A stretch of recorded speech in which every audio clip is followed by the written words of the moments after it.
아침을 시작하는 슬기로운 방법. 오늘 내게 이로운 뉴스. 묘영이의 출발 새아침. 네, 노영희의 출발 새아침 3부에서는요. 경제 박뉴스와 함께 화성 연쇄살인범 사건에 대해서 구체적으로 좀 알아보기로 하겠습니다.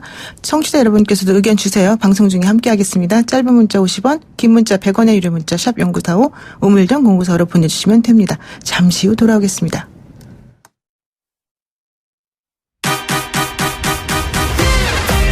알면 대박, 모르면 쪽박. 경제 박뉴스. 복잡하고 어려운 경제 이야기를 쉽고 재미있게 풀어드리는 시간입니다. 알면 대박, 모르면 쪽박. 경제 박뉴스 참 좋은 경제연구소의 이인철 소장 만나봅니다. 소장님 안녕하세요. 네, 안녕하세요. 경제협력개발기구 OECD가 올해 우리나라의 성장률 전망치를 하향 조정했다고요? 그렇습니다. 점점 올해 우리나라의 성장률에 대한 기대치, 전망치가 이제 낮아지고 있는 추세인데요. OECD가 올해 우리나라의 성장률 전망치 종전의 2.4%에서 2.1%로 낮췄습니다. 지난 5월에도 전망치를 낮췄으니까 넉 달 만에 또 한 번 내린 건데요. 이렇게 잇따라서 경제 전망을 낮추는 이유가 뭐냐? OECD는 미중 무역 갈등 등 전 세계적인 이 경기 하방 위험이 계속 커지고 있다. 이게 한국에는 리스크 요인이다라는 건데요. 내년도 우리나라의 성장률 전망치도 기존의 2.5에서 2.3%로 하향 조정을 하고 있습니다. 세계 경제 성장률 전망치도 비슷한 폭으로 낮추고 있는데요. 올해 여러 가지 리스크 요인이 있습니다. 무역 갈등뿐 아니라 중국의 성장세가 급격히 둔화되고 있고요. 노딜 브렉시트와 같은 하방 리스크가 커졌다라는 이유로 올해 세계 성장률 전망치도 종전의 3.2에서 2.9%로 낮췄는데 이건 글로벌 금융위기 이후 최저 수준입니다. 자, 이러다 보니까 지금 OECD가 제공한 성장률 전망치 2.1은 정부, 기획재정부가 지금 우리나라 올해 2.4에서 2.5, 이보다 조금 높고요. 한국은행 2.2%보다도 다소 보수적인데, 다만 이제 시티그룹, 모건스테인이 노무라 증권은 올해 1%대, 1.8%대의 이제 성장률을 내다보고 있기 때문에 지금 거의 2% 내외로 수렴되는 그런 양상입니다. 우리나라 성장률 전망치도 내려가고 세계 경제 성장률 전망치도 같이 내려가고 이거는 결과적으로는 경기가 계속 안 좋아질 거다 이런 시그널 아닙니까? 그렇습니다. 전 세계적으로 보면 지난해 경기가 워낙 좋았고요. 그리고 올해가 이제 이 하방 압력, 경기 정점을 찍고 내려가는 그 첫 해가 될 수 있다. 이렇게 네. 보면 지금 내년 전망치는 올해보다 조금 높다 하더라도 이게 실제로 들어가면 계속해서 전망치가 낮아지기 때문에 좀 더 이제 내년이 더 어려울 수 있다라는 걸 좀 대비를 해야겠습니다. 그러니까요. 자, 그리고 미국이 2달 만에 금리 인하에 나서면서 한국은행도 다음 달에 추가 금리 인하 가능성이 높아졌다는데 어떻습니까? 그렇습니다. 지금 미국이 2달 만에 이 금리를 지난 7월에 이어서 또 내렸습니다. 현재 미국의 기준금리는 연 1.75에서 2%로 이제 낮아졌는데요. 이렇게 되면 미국이 금리를 내려줬기 때문에 이 한국은행은 당연히 이 통화정책 운영 여유가 생길 수밖에 없습니다. 이 한미 간 금리 격차가 0.5%포인트 정도로 이제 좁혀졌거든요. 네. 그러다 보니까 이주열 총재는 어제 뭐라고 얘기했느냐. 미국의 금리 인하와 관련해서 연준의 이번 인하가 다른 나라 입장에서 보면 통화정책에 부담을 더는 측면이 있다.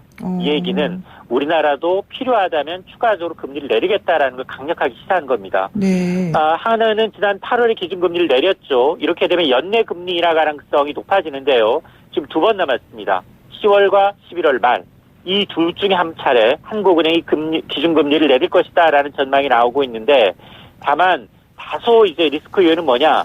연준이 이번에 금리를 내리면서 이거 기조적 인하가 아니다. 보험성 인하다라고 이제 좀 발을 뺐습니다. 이러면서 이제 트럼프 대통령의 된소리를 맞았는데 과연 이제 미국의 결정에 영향을 받을지 한은이 선제적인 행보를 계속할지 좀 지켜봐야겠습니다. 네. 그리고 어제 오늘 관심을 끄는 뉴스가 있던데 5세 아이가 수십억 자산가이더라. 지능적 상속이 늘어났다. 이런 얘기가 있던데 국세청에서 조사한다는 얘기인가요? 맞습니다. 이렇게 좀 악의적이고 지능적인 탈세 혐의가 있는 고액자산가 219명을 대상으로 전국 동시 세무조사에 착수했습니다. 말씀하신 것처럼 이 고액자산가들 이번 대상에 보면 30세 이하 직업이 없는 무직자들, 미성년 갑부들입니다. 이들이 보유한 219명이 보유한 이 재산 총계가 9조 2천억 원이군요. 1인당 평균 419억 원입니다. 이 1,000억 이상 보유자도 32명이나 됐는데 특히 이 가운데 미성년 13명은 마땅한 수입이 없는 이 자산가들 147명이 포함이 되어 있는데 평균 자산이 무려 44억 원에 달합니다. 탈세 수법이 더욱 다양한데요. 네. 이 상장 예정 주식 자녀들한테 제3자로부터 사들이는 방식으로 위장해서 증여세를 또 회피했고요. 또 제3자에게 법인 상표권을 또 무상으로 넘기는 거, 또 3살 박이 유아한테 부동산 임대사업자 할아버지가 역세권 빌딩을 사들이는 방식으로 증여세 탈루가 의심되는 건도 있었습니다. 어쨌든 이 국세청이 탈세를 확인한 이후에는 세금도 이제 부과하고 검찰에 고발하겠다라고 하는데 세금 좀 잘 내는 이 문화가 좀 정착이 돼야 되는데 이 부자들이 그러지 못하다 보니까 굉장히 색안경을 끼고 볼 수밖에 없는 대목입니다. 국세청이 이렇게 악의적이고 교묘하게 기업 자금을 빼내는 행동 패턴을 땅굴 파기 수법이라고 하던데 219명이 구조를 가지고 있다니 대단합니다. 진짜. 아휴. 마지막 잠깐만 토요타, 닛산, 혼다 등 일본 차를 포함한 수입 차량에 대해서 무더기 리콜 조치 내려졌다는 소식 잠깐만 알려주시죠. 예. 그렇습니다. 토요타와 이제 그리고 이제 토요타의 렉서스, 카밀라와 같은 이제 37개 차종에 대해서 이 차량에 대한 리콜 처분이 내려졌는데 네. 이번에 리콜 처리가 내려진 것은 이제 렉서스뿐만이 아니라 이제 캠리 그리고 이제 하이브리드 시스템을 착착하고 있는 뭐 혼다, 기아차 다 대부분 다 포함이 돼 있는데요. 이 해당 제작사는 그 리콜 대상 자동차 소유주에게 일단 이 휴대전화 혹은 문자전화로 방법 등을 알려야 하고요. 또 리콜 시행 전에 자비로 만약 수리했다라고 하면 제작사의 수리비 보상 신청이 가능하니까 이 8개 차종 그리고 37개 차종 9천여에 대해서는 한번 확인이 좀 필요합니다. 그렇군요. 네, 오늘 말씀 여기까지 듣겠습니다. 고맙습니다. 네, 감사합니다. 네, 지금까지 참 좋은 경제연구소 이인철 소장이었습니다.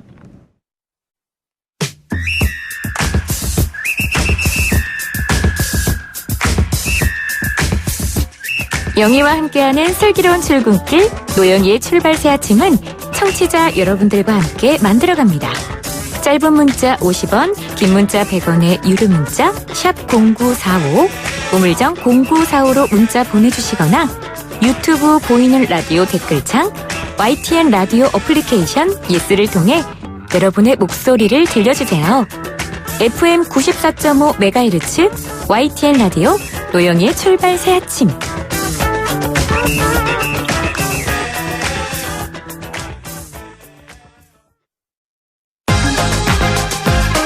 아침을 시작하는 슬기로운 방법. 오늘 내게 이로운 뉴스. 노영희의 출발 새 아침. 슬기로운 인터뷰.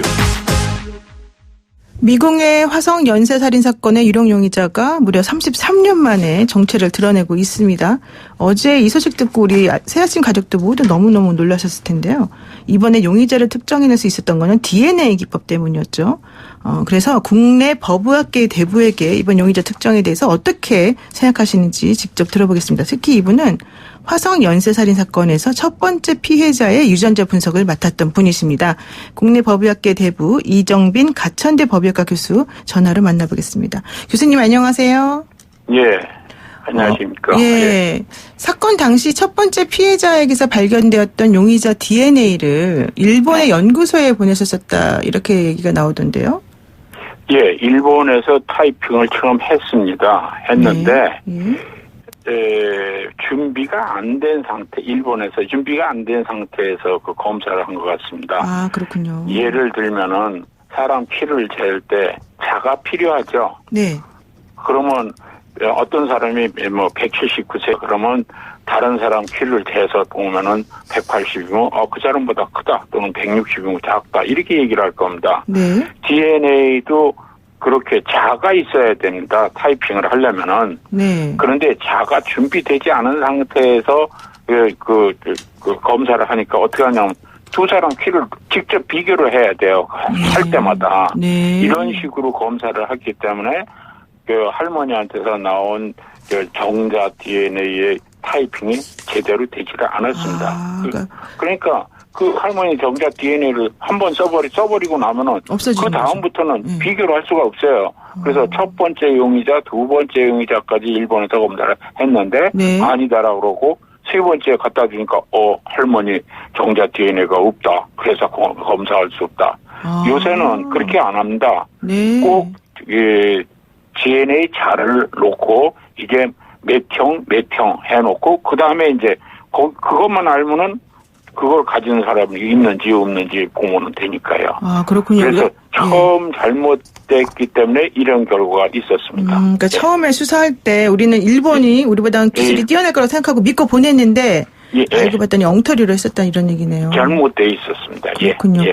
그리고 안 그래도 지금 그거 때문인가 갑자기 생각이 드는데 기존에 알려졌던 범인의 혈액형은 B형이라고 얘기가 됐었었는데 이번에 유력한 용의자 이 씨는 O형이라고 하던데요. 어떻습니까? 이렇게 혈액형이 달라도 돼요? 병원에서 수혈 사고가 있다는 얘기 들어보셨죠? 수혈 사고요? 예. 저 피를 잘못 줘갖고 그런 그렇죠. 사고가 났다. 예. 이게 혈액형 타이핑이 잘못될 경우도 있거든요. 이런 일이 있거든요. 그런데 충분한 양의 혈액을 갖고 타이핑을 하는데도 병원에서 이런 수혈 사고가 일어날 수 있는데 옷에 묻어있는 조그만 양은 적은 양 갖고 검사를 하면 그보다 미스타이핑이 될 확률이 더 높겠죠. 그러네요. 네, 그래서 아마 미스타이핑이었지 않느냐 이렇게 보고 있습니다. 둘 중에 하나는 B형인지 O형인지가. 혈액형 검사가 항원항체 반응인데 또 다른 저희 가능성은 그 항원항체 반응인데 이 혈액이 바깥에 나와 있으면 변질이 일어나거든요. 네네. 그래서 이제 옷에 묻어 있는 게 변질되어 있을 경우 거기에 단백질이 변질이 일어나갖고 혈액형 타이핑이 잘못될 가능성도 배제할 수는 없습니다. 그래서 크게 두 가지 혈액형 타이핑이 잘못될 가능성, 처음부터 잘못됐을 가능성. 두 번째는 변질에 의한 그 미스타이핑이 이런 것과 아마 원인이 되지 않았을까 봅니다. DNA는 거짓말을 절대로 안 합니다. DNA는 거짓말을 절대 하지 않는다. 알겠습니다. 그러면 혈액형이 아니라 이번에 우리가 밝혀내게 된 용의자를 특정하게 된 거는 DNA를 맞춰봐서 된 거잖아요. 그렇죠. DNA를 맞춘 거죠. DNA에서 다른 게 나왔다 그러면 잘못해서 딴 사람 거가 배치돼 갖고 잘못될 수도 있다 이렇게 하지만은 똑같이 나왔다. 이 용의자 거하고 그거하고 똑같이 나왔다 그러면 일부러 갖다 맞추려고 그래도 남의 거 갖고는 똑같이 맞출 수가 없거든요. 그렇군요. 예. 그러니까는 똑같이 그 옷에 묻어 있는 거하고 용의자 거하고 같다고 그러면 그거는 잘못될 확률이 없습니다. 그렇군요. 그럼 이번에 훨씬 더 좀 정확하게 사실 특정이 된 거라고 보는 게 맞겠네요. 그럼 다른 장기 미제 사건들도 희망을 가져도 되겠습니까? 그럼요. 그렇군요. 알겠습니다. 교수님 감사합니다. 오늘 말씀 듣겠습니다. 지금까지 이정빈 가천대 법학과 교수 모셨습니다. 지금 우리 이제 이 자리에요.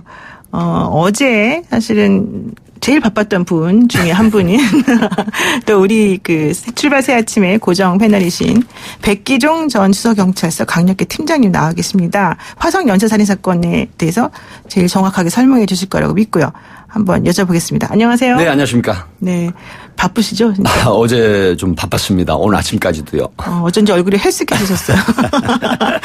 이게 지금 웃고 떠들 일이 아닌데 죄송합니다. 자, 미궁의 화성 연쇄살인 사건의 범인이 33년 만에 특정이 됐는데요. 이게 워낙 국민적인 사안이기 때문에 사실은 오랫동안 강력계 몸담고 계셨던 팀장님으로서 전직 팀장님으로서 만감이 교차하셨을 것 같아요. 사실 이제 이 뉴스를 접하고요. 한동안 멍했습니다. 그러니까 2014년도에 유병원 세월호 사건의 유병원 전 회장이 순천 매실밭에서 이제 시신이 발견돼가지고 국립과학수사연구원에서 이게 이제 DNA가 지문하고 매칭이 돼서 유병원으로 밝혀졌다라고 해가지고 그 당시 국립과학수사연구원의 여직원이 졸도를 했다라고 하거든요. 근데 저는 이제 그거하고도 비교가 안 될 만큼 한동안 멍했는데 그렇게 하고 있는데 전국에서 한 30여 명의 형사 출신 선후배들이 이제 전화 통화를 하게 됐는데 진짜 격한 감정이 들더라고요. 제가 서초경찰서에 있을 때 이 사건 공조수사를 했습니다. 공조수사를? 네, 공조수사를 했거든요. 그러니까 대상자가 4만여 명이 넘었었는데 서울과 수도권 등 각 지역에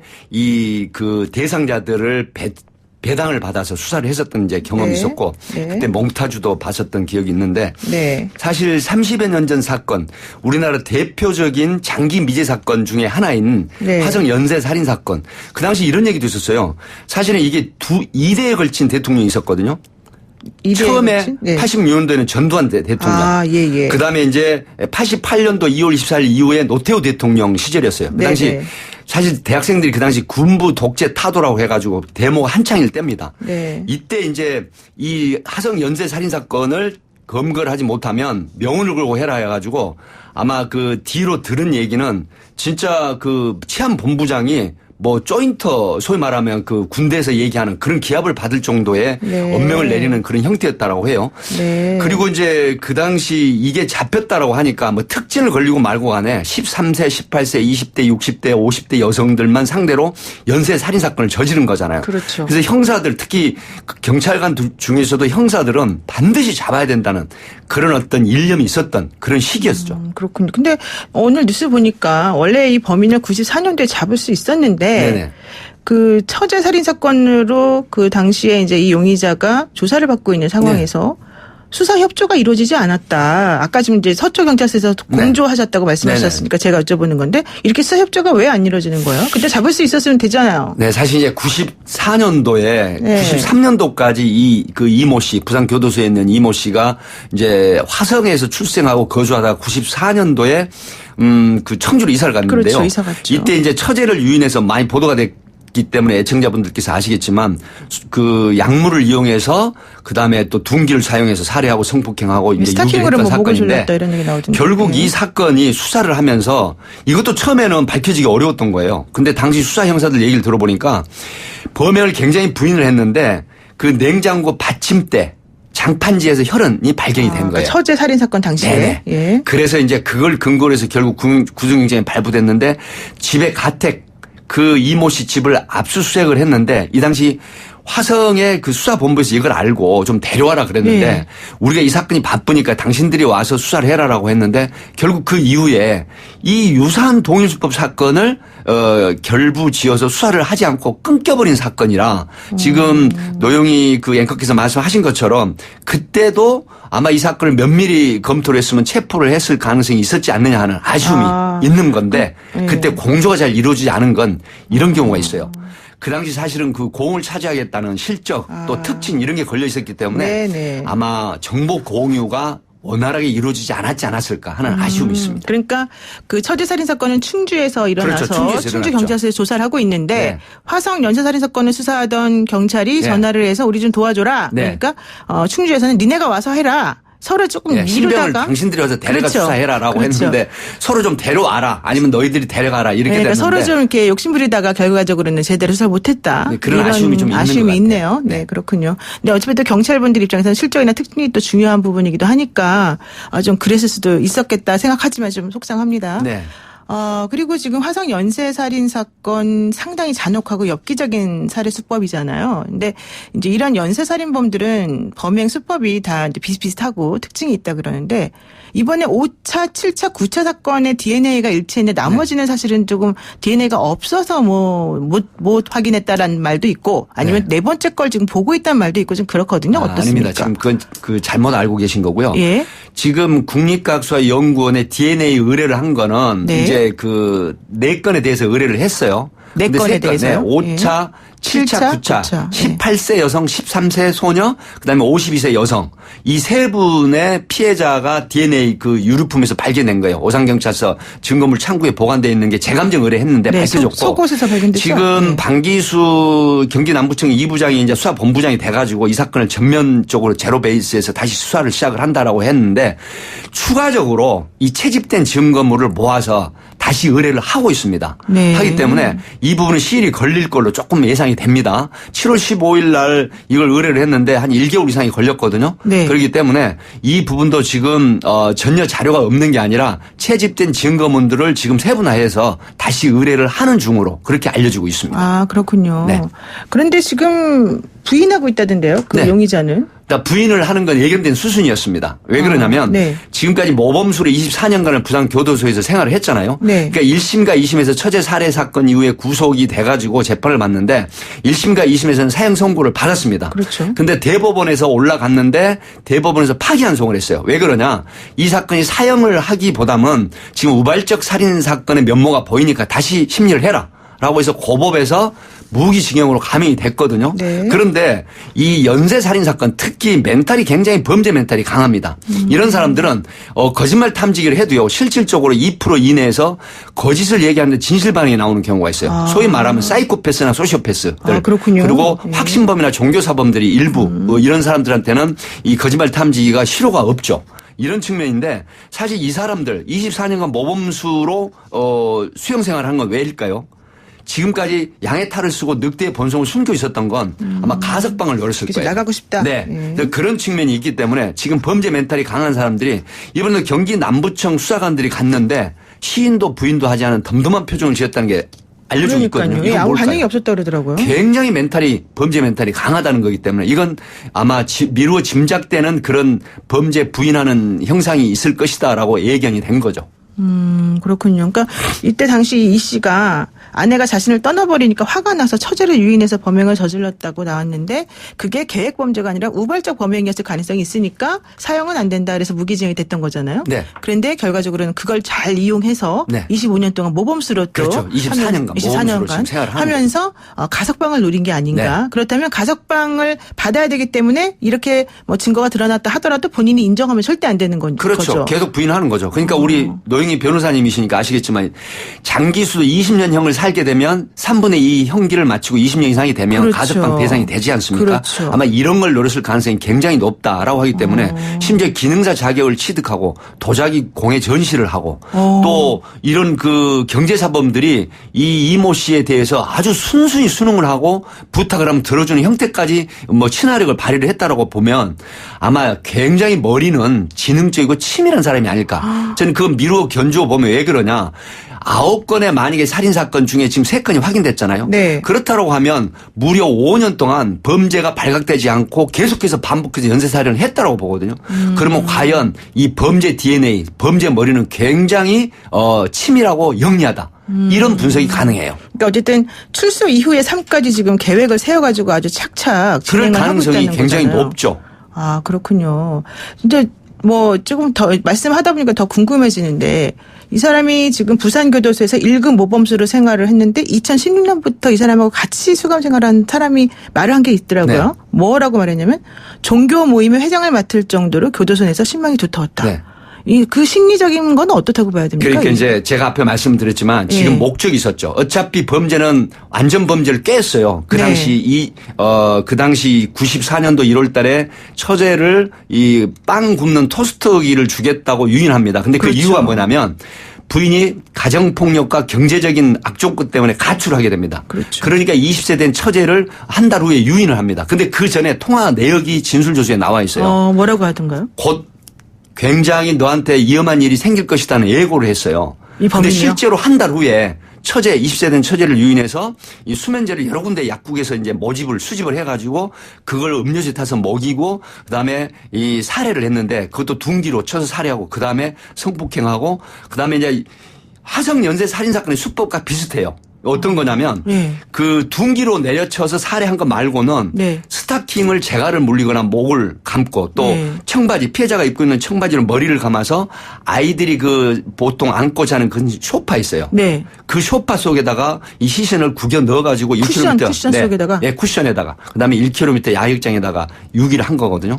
이런 상태이기 때문에 지금 이 사람이 보면 이 어떤 이런 어떤 모범수라든가 그다음에 뭐 종교의 모임에 회장을 한다든가 이건 굉장히 가장된 계산된 행동이다라고 보는 거예요. 그러니까 본인이 이런 어떤 영리한 범죄 머리를 가석방을 노리는 형태다라고 보기 때문에 굉장히 소름 끼치는 그런 형태다. 그렇기 때문에 저는 이런 프로파일링 기법을 투입을 해서 소시오패스나 사이코패스의 기질이 있는지 이것도 확인해 볼 필요가 있다. 이렇게 생각을 합니다. 오히려 소시오패스의 가능성이 좀 높아 그렇죠. 보이네요. 사이코패스보다는 소시오패스 가능성이 더 높을 수 왜냐하면 사회생활 아주 잘하고 이런 걸 보면. 그러면. 근데 지금 말씀하시는 걸 들어보니까 상당히 계획적이고 상당히 이제 두 얼굴을 가지면서도 자기를 잘 포장하는 가면의 얼굴을 잘 쓰는 사람인 것 같이 느껴지는데 지금 교도소 내에서 나오는 얘기는 교도소 내에서 이씨 입지가 튼튼했을 뿐 아니라 음란물 사진을 대량 소유했다고 나와요. 왜 그러는 거예요? 그러면 음란물. 그러니까 이제 본인이 그 화성 연쇄 사진 사건의 주범으로 확실히 된다라고 하면 이런 게 있죠. 보통 어떤 그 범죄에 관련된 전리품 같은 형태에서 이 희열을 느끼는 그 범죄자들의 심리가 있거든요. 제가 일선에서 30여 년간 많은 강력사건 피의자들을 해보면 나중에 그 연쇄 살인 사건 범 중에서도 뭐가 있었죠? 음란물을 몰래 들여와가지고 적발된 적이 있었잖아요. 똑같은 거예요. 대리 만족을 하는 겁니다. 이 사람들이. 저희들이 접견을 가보면 형사들한테도 그런 요구를 하는 피의자들이 있어요. 달라 그래요? 음란물을? 좀 부탁 하나 드릴 게 있어요. 그 사식을 넣어주는 것처럼 음란물을 좀 넣어줄 수 없냐고 부탁하는 경우가 있거든요. 그런 대리만족을 느끼는 그런 형태다. 그렇기 때문에 지금 이 음란물을 소지하고 있다라고 하는 건 결코 장기 모범수로 이장을 했지 실질적으로 마음까지는 모범수로 전향을 한 건 아니다. 전환된 건 아니다.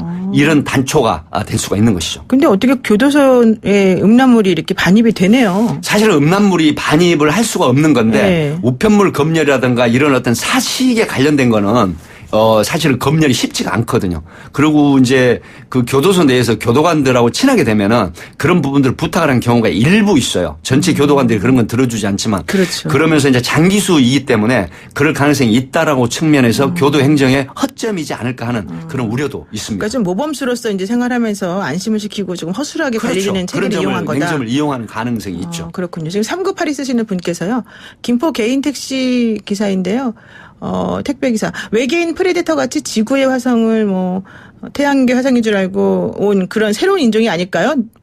연구와 실험을 해서 성범죄 예방 백신을 만들어야 됩니다. 이런 얘기까지 하셨는데, 그러니까 되게 특이하고, 우리 일반인이 생각할 수 없는 종류의 사람인 거는 분명한 것 같습니다. 자, 그러면은 지금 이 사건과 관련해서 결과적으로 처벌이 가능하겠냐. 어차피 무기수인데. 그리고 공소시효 다 만료됐다고 하는데 앞으로 수사는 또 가능하겠냐. 이런 얘기도 나오거든요. 네. 이제 그 2006년 4월 2일로 공소시효는 만료됐습니다. 그 당시 아시겠지만 15년이었고요. 그다음에 2008년 이후부터는 25년이 됐는데 1995년도 태안이 사건 아시죠? 6세 아이를 황산 테러로 살해한 사건. 이것 때문에 결국 태안이 가족들이 노력을 해서 2015년도에 살인 사건은 공소시효가 폐지가 됐습니다. 결국 태안이는 이게 이제 그 적용을 받지 못했죠. 이제 이렇게 되는데 지금 전국의 78명의 미 전담팀에서 이 사건이 단초가 되면서 굉장히 지금 활발하게 움직이고 있습니다. 그래서 화성 연쇄 살인 사건 5건에 대한 거, 6건에 대한 것도 이제는 다시 새롭게 들여다본다. 앞에 제가 말씀드린 제로 베이스 상태에서 수사를 시작을 하는데 아마 저는 가능성이 있다고 봐요. 이정빈 그 학자께서 교수님께서 말씀하셨지만은 지금 굉장히 과학 수사 기법이 진화됐어요. 그러니까 지문이라든가 그다음에 DNA라든가 이 샘플 데이터베이스화해서 대조하는 법. 그리고 아시겠지만 DNA 법이 지금 2010년도부터 발의돼서 시행을 하고 있잖아요. 이런 부분들이 전국에 있는 장기 미해 사건에 희망을 주고 있다. 그리고 피해자들과 그 가족들에게도 언론을 달래고 희망을 준다라고 하는 부분이 분명히 있는데 지금 앞에서 말씀하셨지만 현재 장기 미제팀에서 52건의 사건을 해결했어요. 용인 노부부 교수 살인 사건, 드들강 살인 사건, 그다음에 이제 여러 가지 구로 호프집 사건 굉장히 많습니다. 시간 때문에 다 말씀을 못 드리는데 이런 강력 사건들이 52건이 해결됐다. 나머지 200여 건의 미제 사건도 분명히 저는 해결될 거라고 보고 화성 연쇄 살인 사건 이거 정말 밝혀내야 됩니다. 국민들 피해자 그다음에 유족들 그 오늘을 달래주는 이런 형태 이런 측면에서 반드시 더욱 가열찬 노력을 해서 밝혀내야 된다는 주장을 하고 싶습니다. 그러니까 미제 사건 전담반에서 지금 활동을 아주 잘하고 있는 거고 그래서 본인이 부인한다 하더라도 발전된 과학기법을 이용해서 유죄를 입증할 가능성이 매우 높고 앞으로 계속 조사가 이루어질 거다 이런 얘기신데요. 어제 저희 방송에서 이수정 교수하고 이제 인터뷰를 했는데요. 그 1991년도 화성에서 있었던 사건은 이제 마지막으로 본 건데 94년도에 지금 청주 초대 살인 사건이 일어났잖아요. 그럼 3년간의 갭이 공백이 있잖아요. 혹시 이 사이에 또 추가 범죄 했을 가능성은 어떻게? 저도 이제 이수정 교수 님의 말씀에 공감을 하는 게 제가 일선에서 보면요. 이렇게 굉장히 그 범죄 멘탈이 강한 사람들 또 치밀 강력 연쇄살인 사건 저지른 경우는 정말 치밀하거든요. 완전 범죄를 노리기도 하고 하기 때문에 그 3년간의 공백 91년도부터 94년도까지 처제를 살해하기 전까지 3년간 어디 살았냐면 화성에 살았어요.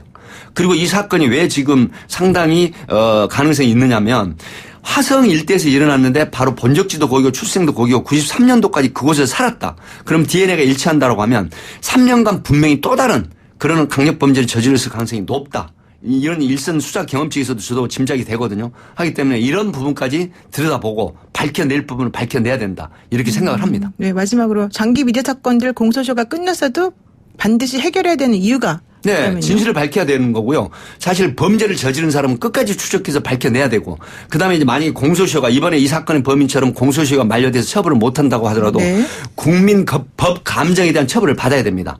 자, 그게 드러나게 되면 공소시효로 처벌은 못 하지만 그 사람이 범인이다. 그다음에 사회생활 또 얼굴이나 내 이름을 걸고 활동하지 못하는 국민정서법에 대한 처벌을 받아야 됩니다. 그렇기 때문에 정의는 살아있다. 법의 감정이 있어서도 반드시 밝혀내야 된다. 그리고 피해자들 언혼을 달래고 그 유가족들의 한을 달래주는 이런 형태. 네. 국민의 응어리진 감정을 풀어주는. 그래서 반드시 공소시효는 폐지가 됐어도 끝까지 추적을 해서 범인을 밝혀내는 그런 수사 기법 시스템이 계속 진행이 돼야 된다. 네, 그렇군요. 이런 주장을 하고 싶습니다. 네, 정의구현 차원에서 반드시 필요하다 이런 네. 말씀입니다. 오늘 말씀 여기까지 듣겠습니다. 고맙습니다. 네, 감사합니다. 네, 지금까지 백기종 전 수사경찰서 강력기 팀장과 함께했습니다.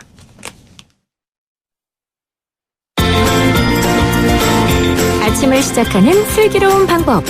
오늘 4개 이론 뉴스 노영희의 출발 새 아침.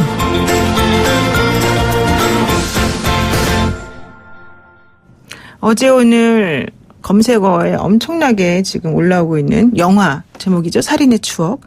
지난 수요일 저녁에 들려온 이 뉴스로 이 영화도 지금 급소환되고 있습니다. 미제 사건과 관련된 영화들 그리고 당시 화성 분위기를 한번 짚어보겠습니다. 김대호 연예 전문 기자 모셨습니다. 안녕하세요. 네, 안녕하세요. 그 지난 수요일 저녁에 화성 연쇄살인 사건 용의자가 특정됐다는 소식이 들려왔는데 김대호 기자하고도 개인적으로 상당한 인연이 있다고 들었습니다. 무슨 얘기입니까? 조금 이상하게 들리실지 모르시겠지만은 네. 제 군대 생활은 화성에서 거의 이루어졌어요. 아, 군대 생활을 화성에서 하셨어요? 네, 그래서 이제 저는 이제 그 의경으로 자원 입대한 게 아니라 그냥 네. 이제 육군에 입대했는데 전경으로 이제 차출된 건가요? 차출돼가지고 네. 근무를 했는데 바로 이제 1988년부터 1991년 그러니까 이번 화성 연쇄살인 사건이 딱 그 시간대네요? 그 시간대죠.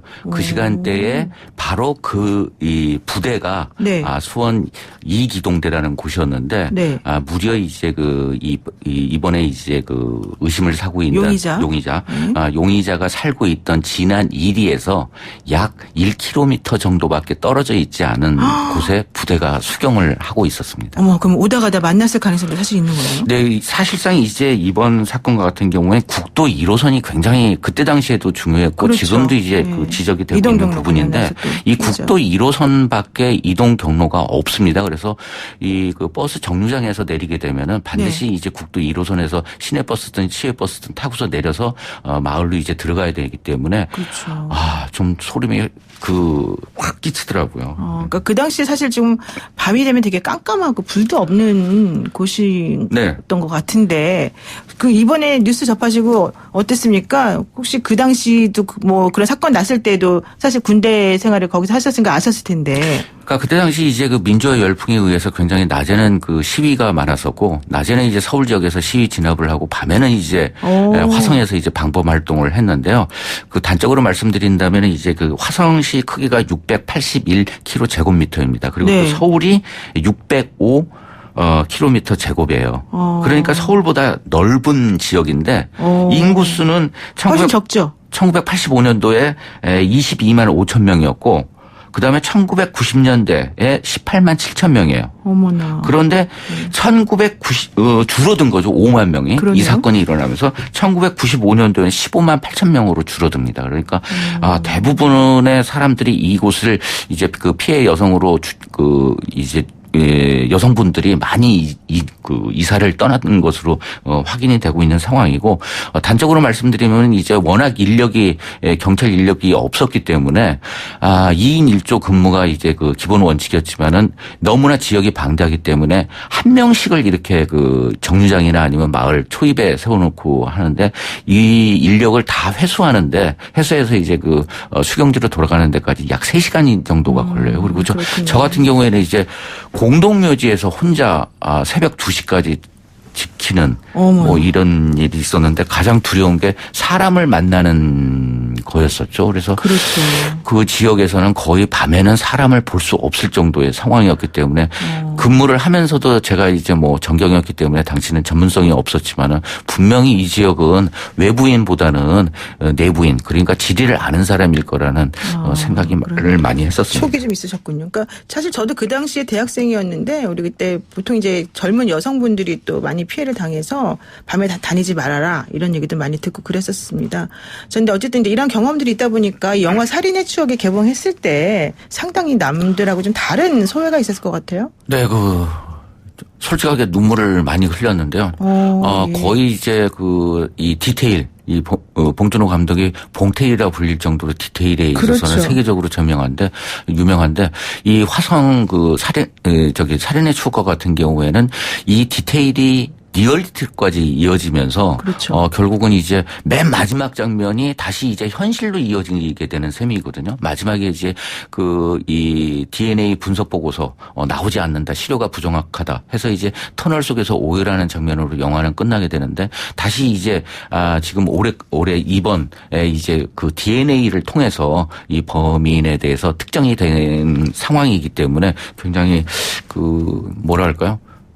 감정이 깊고, 그 다음에 또 이제 그때 당시 상황에서는 이 경찰의 어떤 인력 구조나 아니면 또 이제 좀 어리버리한 장면들이 많이 등장을 하잖아요. 뭐 논두렁에서 미끄러져 그렇죠. 떨어지기도 하고, 거기서 이제 뭐 전의경들이 수색 활동을 펼치는 장면 역시 어리숙하고, 그런 장면들인데 거의 그때 당시 모습들이, 제 모습이 담겨 있지 않나 하는 생각이 그랬군요. 들었습니다. 사실 상당히 심리 묘사도 뛰어났던 걸로 저는 좀 기억을 하는데요. 네, 그렇죠. 송강호 씨하고 박해일 씨가 연기한 형사와 용의자 실제 모델이 있었습니까? 네, 있었죠. 그때 당시 이제 경찰분들 같은 경우에는 이 사건에 휘말리지 않기 위해서 복지부동하는 분들도 계셨고, 그 다음에 또 타지에서는 이제 표창장, 그러니까 진급을 목적으로 두고서 이렇게 그쪽에 이제 자원에서 오신 분들도 계셨고, 그 다음에 또 이제 현지에 계신 분들과 그 다음에 또 영화 속에 그려지다시피 외부에서 온 이 타 지역 출신 형사들 간의 이 갈등 부분, 그리고 또 이제, 제가 이제 직접 목격한 분인데, 이제 화성 경찰서에 근무하시던 분인데, 이분과 같은 경우에는 이 민속신앙에 빠지셔가지고, 구술해서 이제 범인을 찾겠다고 하는 그런 노력까지 또 하시는 분들이 있으셨는데, 결국은 그거는 효과를 못 본 셈이 되어버렸습니다. 너무 간절하면 또 그런 생각도 해볼 수 있다고 또 하더라고요. 근데 어쨌든 화성 연쇄살인 사건과 함께 또 3대 미제 사건으로 꼽히는 사건이 개구리 소년 실종 사건하고 이영호 군 유괴 사건이 있잖아요. 네, 그렇죠. 이 사건들도 다 영화가 된 것 같아요. 네, 이 개구리 소년 사건은 실종 직후인 1992년도에 돌아오라 개구리 소년이라는 제목으로 영화가 되기도 했었습니다. 네. 근데 이제 이 1991년도에 이 아이들이라는 영화를 통해 가지고 다시 한번 또 만들어졌는데, 여기서는 이제 박용우가 이제 주인공 역할을 맡았었죠. 하지만 아직까지도 이제 이 시신들은 발견되었지만 범인이 아직까지도 잡히지 않은 그렇죠. 미제 사건으로 남아있는 상황이고, 그리고 또 많은 분들이 흥행에서도 성공을 한 작품인데, 김남주 씨가 주연했던 이제 그놈 목소리, 이 작품과 같은 경우에는 압구정동 이영호 유괴 살해 사건을 실화를 그렇죠. 다루고 있습니다. 그래서 이 사건과 같은 경우에는 화성 연쇄 살인 사건보다 더 오래된 1991년도 사건이었는데, 이 역시 이제 아직까지도 범인을 못 잡고 있는 상황입니다.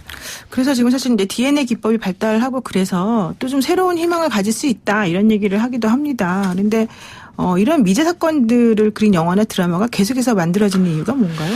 네, 사실 이제 완전 범죄는 없다라는 말이 많잖아요. 근데 이제 영화에서 찾는 범죄 주 소재는 가장 먼저 찾는 게 이제 미제 사건에 대한 부분이지 않을까 하는 생각이 듭니다. 그래서 영화적 소재로도 굉장히 뭐랄까요?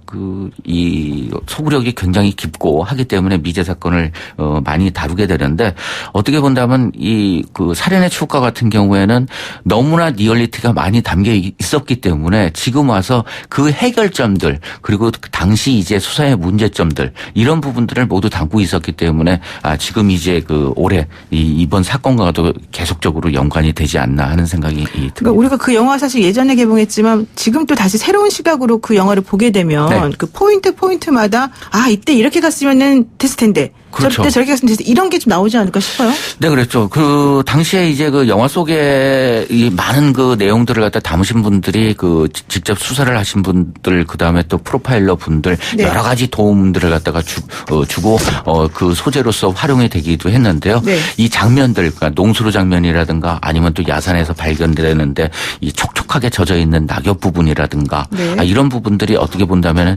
수사의 단서가 되어질 수 있었던 부분이지 않나 하는 생각이 들고요. 네. 실제적으로 이제 이 송강호 씨가 맨 마지막에 그 가을 그 들녘에서 이렇게 농수로에서 들녘에 핀 그 곡식들 사이에서 엔딩 나오죠. 장면이 나오는데 네. 그곳 촬영 장소 자체가 네. 바로 이제 지난 이리와 가까운 그런 이제 평야지대 그러니까 수원 비행장 근처인 상황이기 때문에 묘한 느낌이 드네요. 그렇군요. 살인의 추억 얘기하다 보니까 추억이라는 단어가 참 상당히 다르게 네. 느껴집니다. 그 조금 이제 아이러니한 것 같아요. 그래서 네, 이제 네. 기억과 같은 경우에 기억을 바로잡아서 범인을 잡을 수 있지만 추억과 같은 경우에는 하는데 이런 아이러니가 영화 속에 담겨 있지 않나 하는 생각이 듭니다. 그렇군요. 네, 감사합니다. 지금까지 우리 김대우 기자하고 말씀 잘 나눴습니다. 고맙습니다. 네. 네, 지금까지 연예전문 기자 김대우 기자와 함께했습니다.